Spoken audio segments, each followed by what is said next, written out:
the low-cost reel for Brazil, that's going to be done with Mark Jeanette, who's a grad student in mechanical engineering. He's a PhD student.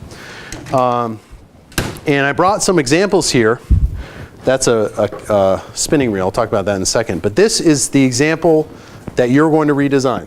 This is a bait casting reel.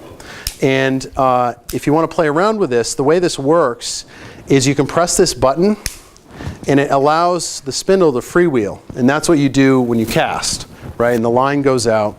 And then this knob and this knob can adjust how much resistance is on there. So if you have like a heavy lure, you might not want it to go as far, so you put more resistance on it. And then this thing right here is your drag resistance. And what that does is it changes the force required to pull out the line when you're engaged. So when you're fighting the fish and the fish is trying to swim away, you tire it out because you have some resistance to this rotating. So you can pass this around and check it out. So what we're going to be doing in this project is that reel that you're holding currently costs $100, and Okuma wants to see if we can redesign it to be $50. And they think there'd be a massive market that opens up if we can do that. One of the issues with these reels is they're perceived as kind of fragile and finicky. So making it long-lasting and durable is really important. And just to give you a durability comparison, you can sometimes have like a cheap spinner reel like this that you can't really cast with as easily, last just as long as like a more expensive bait caster reel. So the point of that is there's fewer moving parts in this, and that's why they're a bit more reliable. It needs to have a free spool so you can cast long distance, and the feeling is really important. You got to think about like the fisherman when he goes into that rod and bait store. He's going to be playing around with reels. He's not going to be able to take all of them fishing. So just the sound and the feel and the smoothness. You can see, Kabir, can I see this for a second? You can see on the side, it says 10 ball bearings. Like this is kind of part of the arms race of fishing reels right now. How many ball bearings can you pump into these things?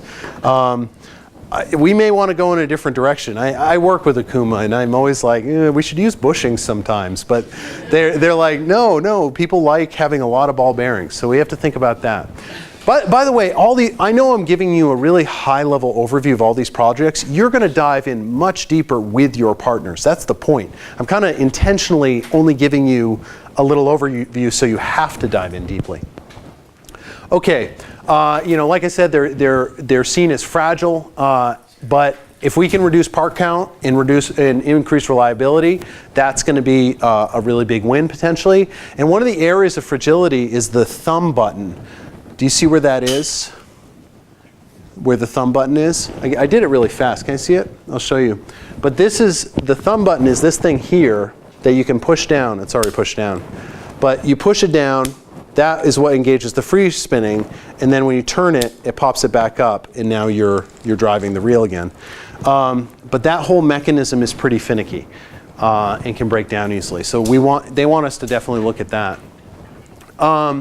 They want the drag and cast controls outside the reel, and they want them to feel smooth. So I talked about that, the kind of knobs and buttons that you can reach quite easily.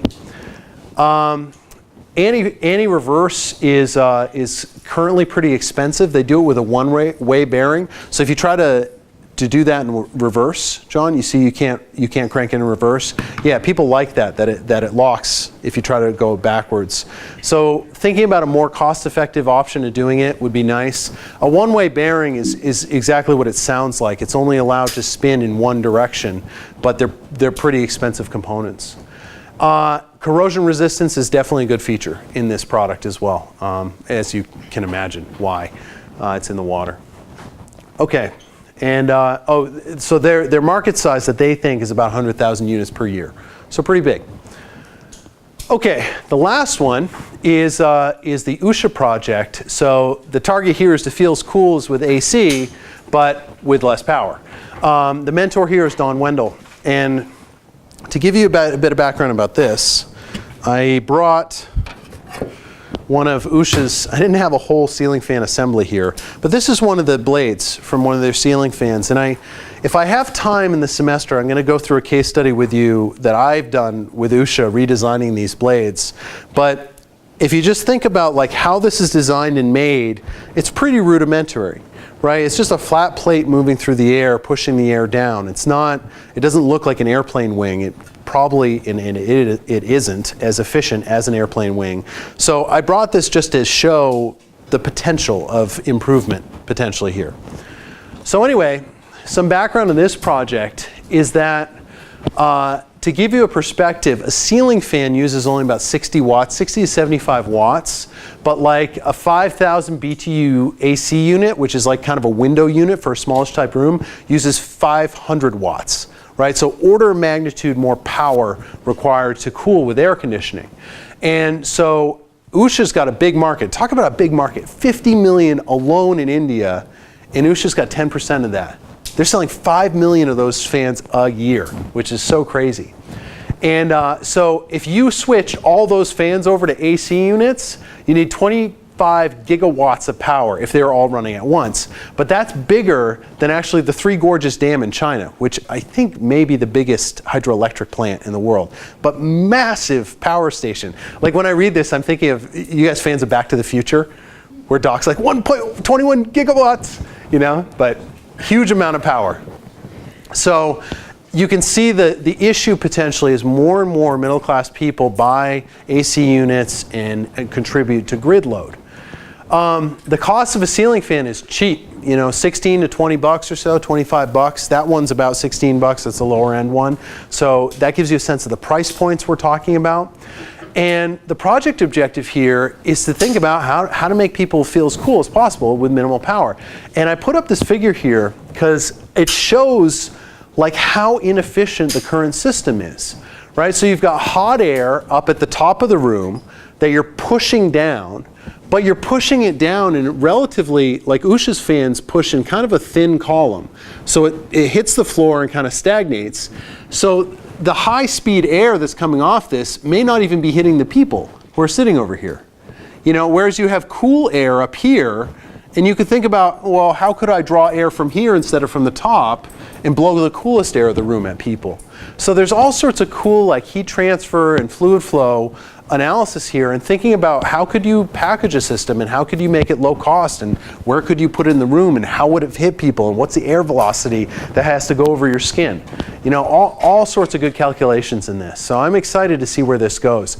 This could certainly turn into a cool research project, but big stakes here. You know, whoever figures this out is going to be a billionaire, right? Because the market is so big for, you know, low power but still makes you feel cool devices. Okay, now, any questions on the projects? I'll post these slides online. I have to think about the Ferrari slides. I can't post those online. Oh, I'll do it, I'll post those as restricted, just that set of slides. Yeah? Isn't that a Mahindra project? Maybe. That's kind of one we had in our back pocket. The main 6 were here. What happened is Mahindra contacted me kind of late and said, oh, could we do something maybe? We might have to do it next year. And one of the biggest issues with having a 7th project is the time required to do class presentations, right? So we have an hour-and-a-half block. To do 6 projects, we can do 10 minutes each project and have roughly 5 minutes Q&A, switch time, all that. When you add a 7th, it gets dicey. That's why I'm trying to see if we can do it with 6 projects, do the class with 6. Yeah? Some of these seem to have very specific markets, like India, where that company is focused. And Yeah. some of them, it was less clear to me if there's a specific market. Is that Yes. true or? That is true. Yeah, if you take like the fishing reel or the vision correction, it's very like make a thing, right? The Ferrari project is I think the other end of the spectrum where it's really open-ended feasibility study, that in the Usha project. So that's okay. And part of what you're going to do is refine that vision of the market and potential impact. So that's why Angie came in last class talking about the library resources. So you guys are going to need to do, I talked about this in the last class a little bit, like in the motivation section of your papers, you're going to have to make a good motivation. Say, why is this important? You know? So you'll have to learn like the supercar fuel emission standards for the next 15 years. You know, which Ferrari can give you, by the way. That's why I want you guys interacting with your partners so much. Okay, so now let's start talking about a design process. All right, so why use a design process? Do you think that when people design something, they have a good idea, and they make a space shuttle, and they land on the moon, right? It's a bit more complicated than that, And what a design process enables you to do is break down really hard, potentially intractable problems like a space shuttle, and break them into small parts and let you solve them, one at a time, build them up together, and you can get a big complex solution. So design processes don't really work that way. I'm going to turn off my sound just so this thing doesn't beep and I can use my laser pointer. All right. And let's mute that bad boy. Cool, no beep. All right. So a design process enables you to break up a big, hard, intractable challenge into reasonable chunks. And the great example of this, these guys are my heroes, are the Wright brothers, right? Pulkit, remind me, I owe you a book on the Wright brothers because I give every single one of my students a biography about these guys because they are the kings of experimental science, doing it quick, efficiently, on a budget. Like you think about it, these guys made the first powered aircraft on their own time with their own money in the period of 4 years, right? And their starting point was this. This is Otto Lilienthal, and he made these like batwing gliders. And he published lift to drag ratio tables that told you how these wings should perform as far as lift and drag relative to their geometry. Turned out they were wrong. Right? So they didn't even have prior art to even work with, and these guys made an airplane in 4 years. So what they did, they looked at their contemporaries and they were making big airplanes that, they'd try and crash and die. The Wright brothers were like, no, this is crazy. We're going to approach this from a design process perspective. So what they did first was figure out and characterize lift of different blade shapes, right? And instead of making a full airplane, they made a wind tunnel. And this is a lift and drag balance that they can put in little blades. I think this is the blade right here, and it'll show you how much lift versus how much drag. This thing was made out of bike parts. Like it was so quick and dirty, but it's like 90% accurate, even in today's standards. So they figured out lift. Then they figured out control, and the Wright's big contribution, well, one of their big contributions to flight was figuring out that you had to bank while you turned. Like other people were thinking, their contemporaries were thinking you'd fly a plane like a ship, right? Just in a single plane, and you'd turn like this. But the problem is, when you start turning like to the left, your left wing loses airspeed, and you lose lift, and you crash, right? So what they figured out is you have to bank when you turn. And people think maybe it's because they rode bicycles a lot or watched birds, but they figured that out. And they made the first, effectively, ailerons, which they did through wing warping. So they could change the geometry of the wing and bank either way. So they figured out control.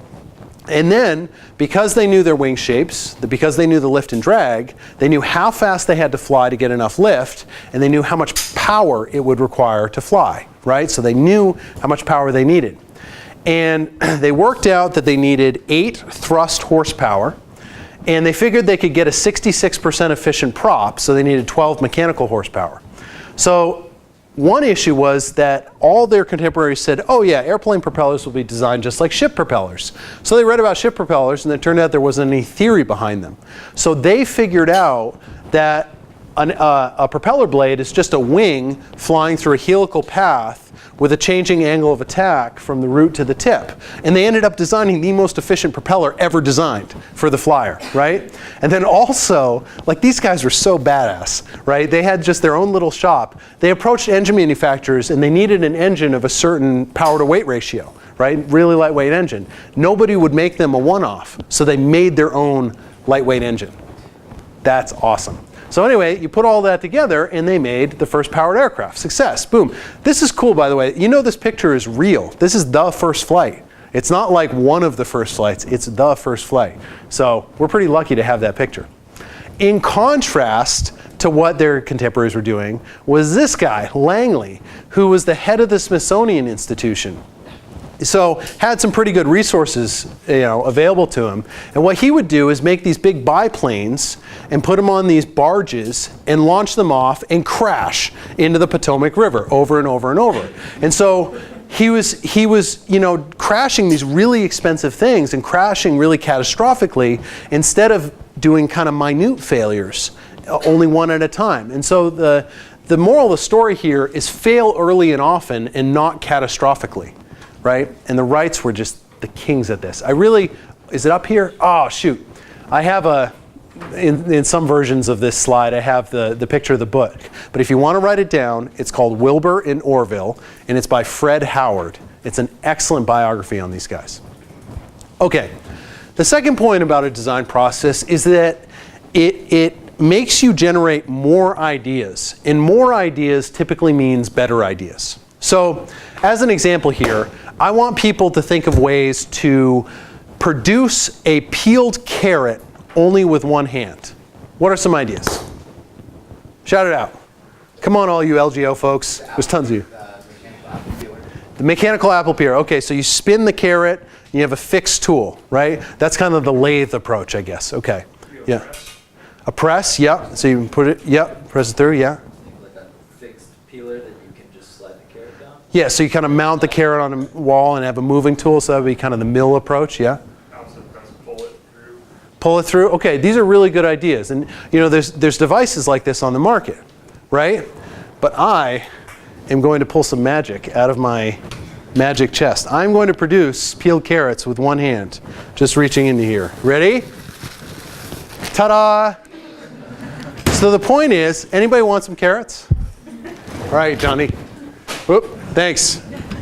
Anybody else want some carrots? Michael got 2 bags. All right, Andrew, you can have some more. All right, you can pass those carrots around. But the point is that what a design process enables you to do is separate your objective from the actual solution. Like the point here is that and notice how I phrased the question initially. We wanted to produce peeled carrots with one hand. That doesn't, denote any physical device that's going to do it. It's just the objective in the end is to have peeled carrots with one hand. Right? So with a design process, you can kind of back up and say, okay, I can make a device that does this, or I could just, have a massive, large-scale process that peels the carrots and just buy them, right? So a great example of defining your design requirements independent of solutions is Gates' Reinvent the Toilet campaign, right? So this is a big campaign that Gates has funded in order to help, health and sanitation. And so what is the actual design requirement here? What's the objective they're trying to do with this project? Why would they want to reinvent the toilet? Like, what is the objective, independent of a device? Increase hygiene, yeah. Prevent people from ingesting their own waste and getting sick, right? That's the big requirement. So I can say this without alluding to any physical device that would do this, right? So why I like this example is saying reinvent the toilet is just as arbitrary as saying reinvent the sewer or reinvent the colon, right? Any of these could improve people's, waste management. So it kind of bugs me that they said reinvent the toilet, because why that's an issue is that it prematurely focuses you on that one device, the toilet. Where you could reinvent the business strategy of the waste collection in the village, and that could improve people's sanitation. Totally independently of the toilet. They could still use pit latrines or whatever. Okay, so a design process generally kind of looks like this. This is a really famous picture by Damien Newman. And so it's really messy and all over the place, and you're generating a lot of ideas in the research phase, and then you kind of refine the idea, and then you end up with a finished design. But I want to talk about a couple of the processes that are used here and that I think are really good. And they're all kind of derivatives of each other. This one is by Ulrich and Eppinger, graphically showing going from the planning stage of a new idea, new product, to developing a bunch of concepts. So you can see there's a bunch of different ideas here. And then you pick the best one, and then breaking it up into different parts, and then you detail those different elements of the design, you put them back together, and you've got your finished thing, right? And so it's generally showing like the squiggly chart, kind of the broad and then refined. And then in each one of these stages, there's a number of subtasks you can do. So just for example, here's the concept development stage. You can do things like identify your customer needs, define target specifications, generate concepts, select concepts, blah, blah, blah, blah, all the way till you get, your chosen concept. So the moral of the story here is going like broad to refined, and breaking an idea into parts, so you're not like looking at a whole space shuttle at once and trying to design every little feature of it. You look at just like, the escape hatch. You design that and you incorporate it back into the whole thing. So this is the process that 2009 is very much built on here. That's our senior level product design course that we offer in our department. Okay, the next one is the one that Alex Slocum teaches in 275, which is a derivative of this, going from strategy, concept, module to part. So what this means is, again, this course to fine progression. And at each stage, what he tries to do is first define what you want to do in your functional requirements. Then figure out how can you actually achieve each of those functional requirements. And I'm going to give you an example of this in a second, which are your design parameters, how you can do what you want to do. In every step, you want to think about the analysis that you might want to do to choose most effective strategies or concepts. So like physics, theory, Pew charts, where you can weigh different ideas against each other. We'll cover Pew charts at some point if you're not familiar with them. You want to think about risk, like what could kill your idea if you screw up, and think about countermeasures. If you have some risk, what could you do if something screwed up? So that's the basis of 275. And as an example here, because I really like cars, I wanted to use the example of your core design requirement would be to design an eco-friendly supercar. It's funny, when I made this slide last year, I didn't think about the Ferrari project this year. I didn't know about it, but it's like, that's basically what we're doing. So on the strategy side, when we start our design process, you can think of a bunch of different ways that you could propel this car, right, and make it a supercar, without denoting any physical elements of the design. So when I say diesel electric, which is like what all the Audi racers use, gasoline electric, which is what Porsche uses, gasoline mechanical, Porsche's made one of those, gasoline pneumatic, those actually exist. I've seen them, I think, in France and India. And then like just making a car super lightweight. Like when I say those, you read these words, it doesn't give you an image in your head. Right? So you could do power calculations and energy calculations to see like, okay, what's the energy density of gasoline? What's the energy density of batteries? And you could choose maybe one of these without designing the full out car, right? So you're in your really coarse level here, and now we're going to get more refined.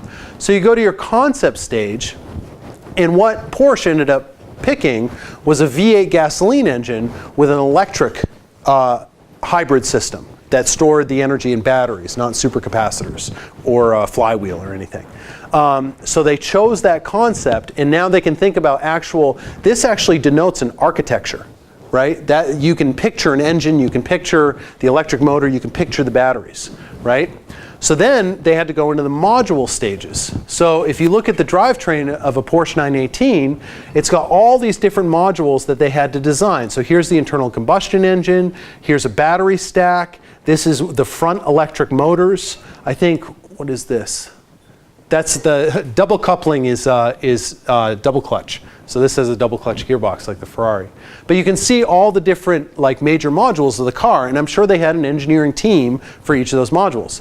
And then when you get down to the really detail, you go into the part design. So say we have this front power unit system, and now we can go into the actually speccing out battery cells and capacitors and doing the electronic board design, etc. Right?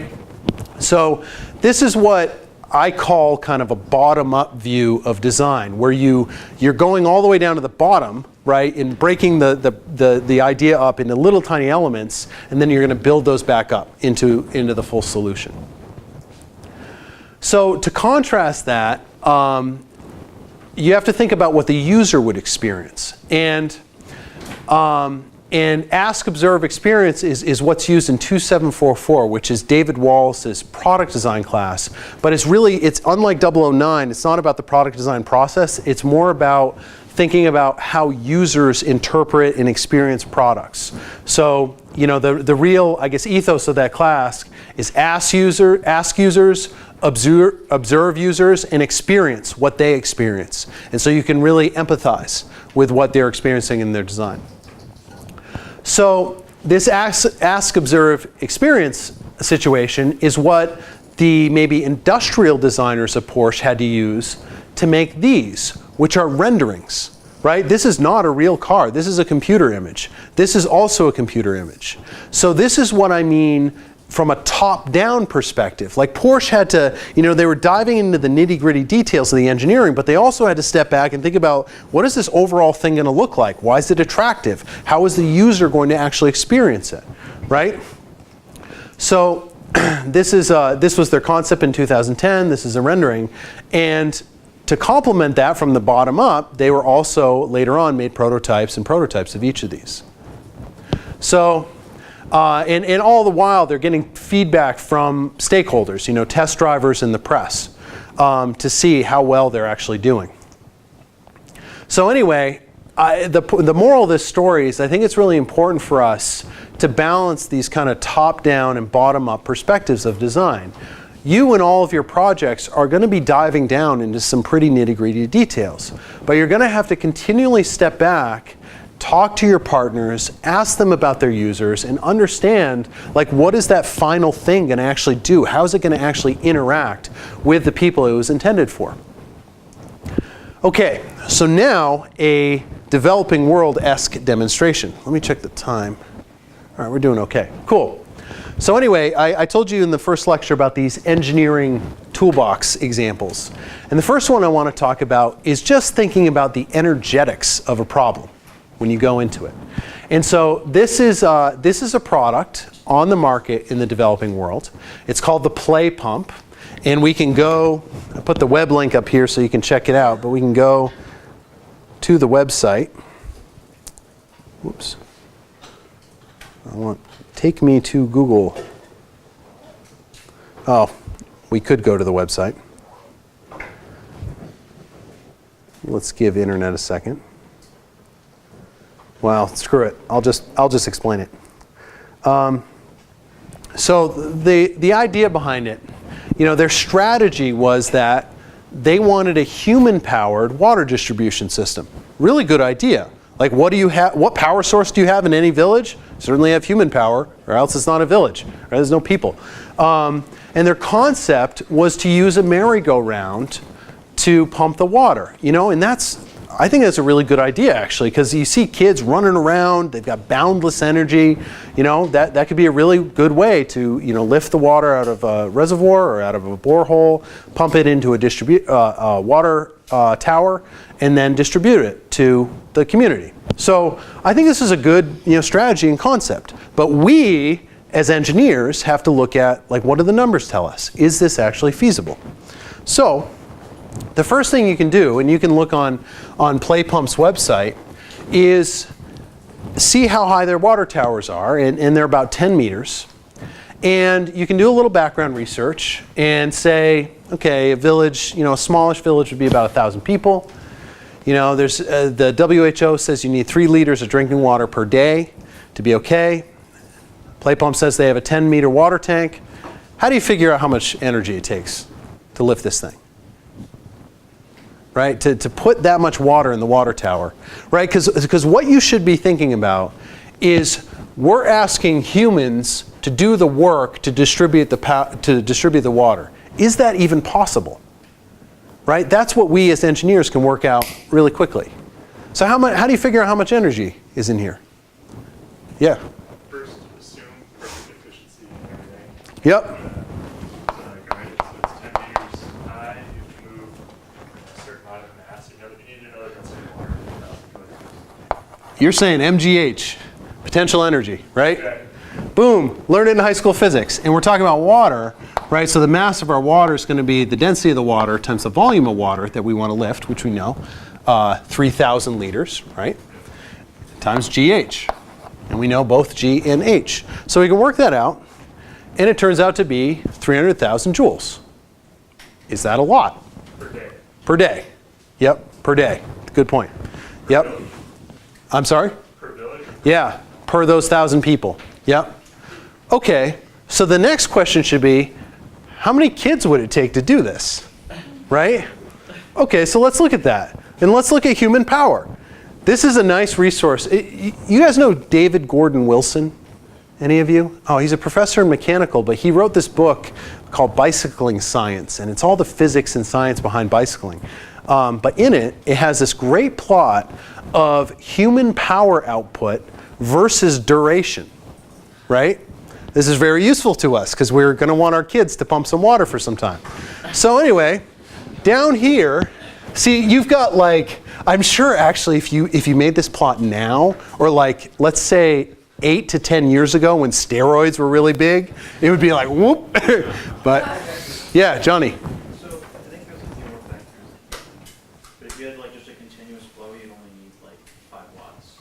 But like if it's like peak hours and whatnot, you need a lot more.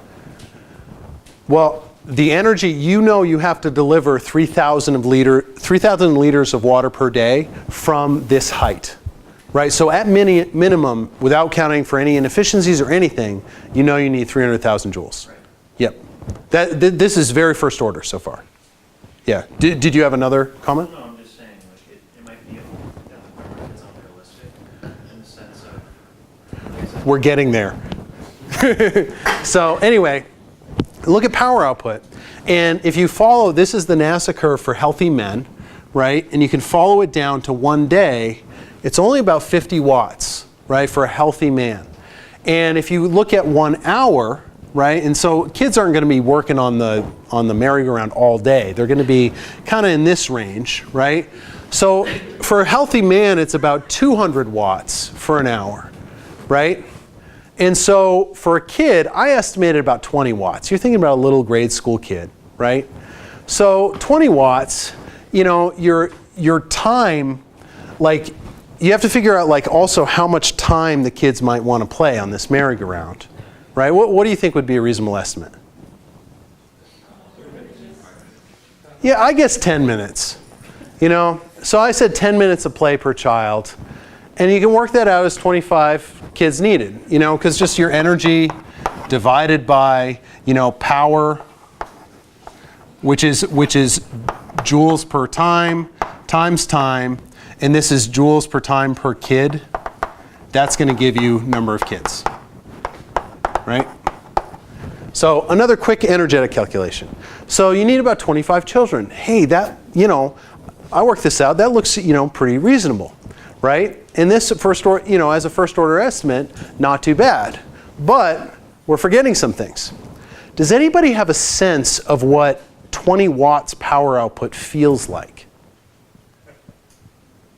What do you think? Yeah? My high school physics teacher had us run up and down the stairs just to determine how many horsepower we Yep. had us for. I remember it was actually pretty tough. Like, achieve just a few watts. Humans are pretty wimpy. Yeah. Yeah?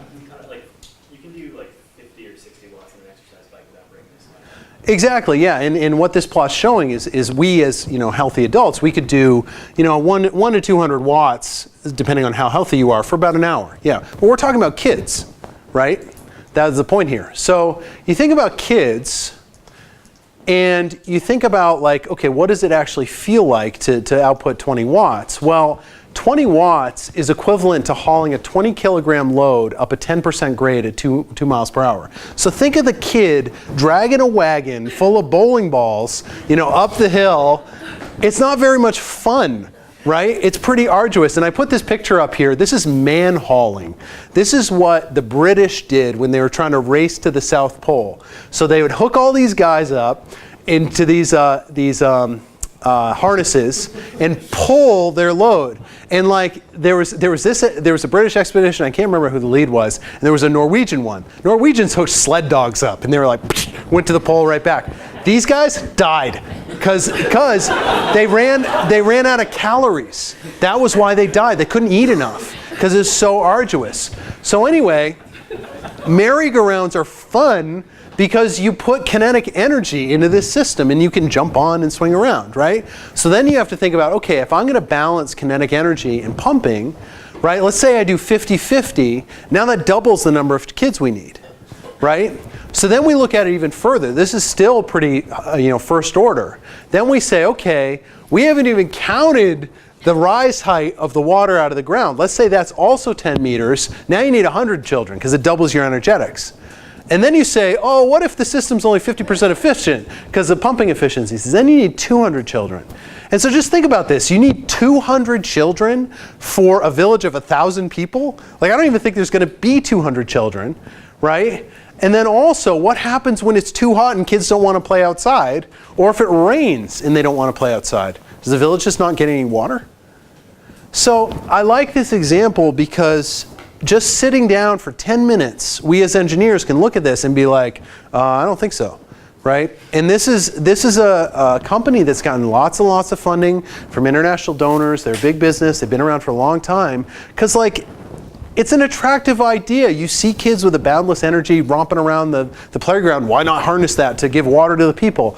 Yeah, it's a great idea, but the physics doesn't work out. And so this is the exact type of example and like mindset that I want you guys to have in this class, right? Be an engineer, do the calculations, as well as think about the socioeconomic factors. You had a question? Maybe it could be used as a commercial help, that you don't have to use fuel all the time, Maybe.